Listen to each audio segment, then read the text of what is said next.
గత 2 రోజులుగా మడకశిర శాసనసభ్యులు ఎంఎస్ రాజు గారి మీద వైసీపీ నాయకులు లేనిపోని అవినీతి ఆరోపణలు చేస్తూ అనవసరమైనటువంటి మాటలు మాట్లాడుతూ వ్యంగ్యంగా సోషల్ మీడియాలో పోస్టులు పెడుతూ అతని యొక్క విధి విధానాన్ని, అతని యొక్క రాష్ట్ర స్థాయి నాయకత్వాన్ని కించపరుస్తూ మాట్లాడుతున్నటువంటి వైసీపీ నాయకులకు ఒకటే మీకు హెచ్చరిక జారీ చేస్తున్నాం.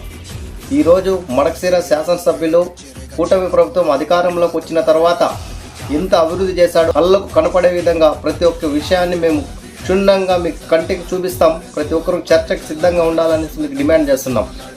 మడకశిర శాసనసభ్యులు ఎంఎస్ రాజు గారి మీద పక్క నియోజకవర్గమైనటువంటి మాజీ శాసనసభ్యులు తోపుదుర్తి ప్రకాష్ రెడ్డి గారి మీద ఎమ్మెల్యే ఎంఎస్ రాజు గారు మాట్లాడినటువంటి మాటలను ఖండించి విధంగా ఇక్కడ సాటి దళితుడైనటువంటి వైసీపీ సమన్వయకర్త ఈరలక్కప్ప గారు చేసినటువంటి వ్యాఖ్యలో మడకశిర శాసనసభ్యులైనటువంటి ఒక అతను కూడా దళితుడు, మాదిగ బిడ్డ అయినటువంటి విషయాన్ని ఈరలక్కప్ప గారు మర్చిపోయి ఎవరో రాసిచ్చినటువంటి స్క్రిప్ట్ని చదివి జగన్మోహన్ రెడ్డి గారి కనుసన్నల్లో నేను హీరో అవ్వాలి, నెక్స్ట్ నాకే టికెట్ రావాలి అనే ఒక విధి విధానంతో చాలా దుబారుగా మాట్లాడుతూ అతన్ని కించపరుస్తూ నేను సాటి దళిత మాదిగ బిడ్డని, అతను ఎమ్మెల్యే ఎంఎస్ రాజు కూడా సాటి మాదిగ బిడ్డ అనే విషయాన్ని గ్రహించకుండా చెప్పుల షాపులో పనిచేస్తున్నటువంటి ఎంఎస్ రాజు గారు అని మాట్లాడి తర్వాత ఒక తోపుదుర్తి ప్రకాష్ రెడ్డి గారు ఏదైతే మాట్లాడిన ఆ వ్యాఖ్యలను ఇక్కడ